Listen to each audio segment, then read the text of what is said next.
I am Cassi Conyers, owner of Pink Diva Cupcakery here in Memphis, Tennessee. I specialize in nut-free, dairy-free, egg-free bakery items as well as food.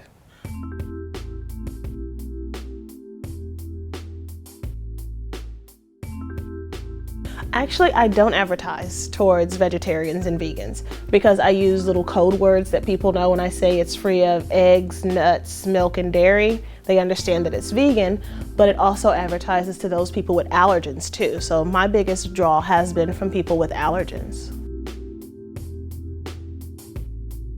Because I'm filling a need, and that's what you're supposed to solve a problem. And my problem was the city didn't have a place where people with nut allergies or diverticulitis could go and have a dessert item that was safe as well as tasty. So that's really what pushes me, not the fact that it's a vegan item, but there are people out there that can't have desserts that now can without that fear of cross-contamination or any of their allergens. A lot of the stigma came from when people would come into my business and they were trying to sell me something and they would ask for the owner. I'm like, that's me, I own this.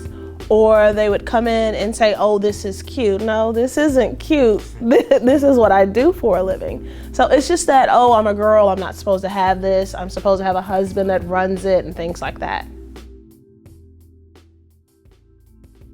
My skin has gotten a bit thicker because in business, you have to be very emotionally strong, and running a business on your own, you have to have all the strength in the world because there are some mornings that you just don't want to get up and you have to because it's not going to run itself. I don't want to go back into corporate America.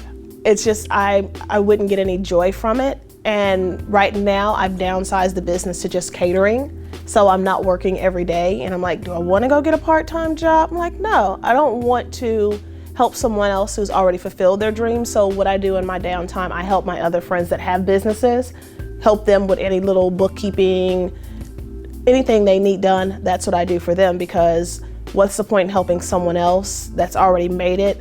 I'd rather help someone that's still getting there. I was tooling around one day at the restaurant. I'm like, I want a food truck. I'm gonna get a food truck. And I saw one on Craigslist from a dealership, and I'm like, I called and they wouldn't finance. And I'm like, okay, I don't have this $8,000 to plunk down right now. What do I do? And I was talking it over with a girlfriend of mine. She's like, why don't you start a GoFundMe? I'm like, I'm not gonna ask anybody for money. That's weird. She's like, well, do it. If you don't make the money that you need for the truck, you can always put it back into the business. And I'm like, okay. I bit the bullet, started it, and a month later, I had gotten enough donations to get the food truck. And I was just like, oh, I guess people actually like me and want me to succeed. So it was a bit overwhelming, and it was one of those swallow your pride things because I hate asking for help. The same advice I was given, jump. Because I was at Mary Carter's one day and I had just gotten laid off, and he'd had a new product item or whatever. He's like, why don't you buy this? I'm like, I don't need it right now. I gotta pinch pennies. And he's like, there's already a GPS set out for your life. Just go for it.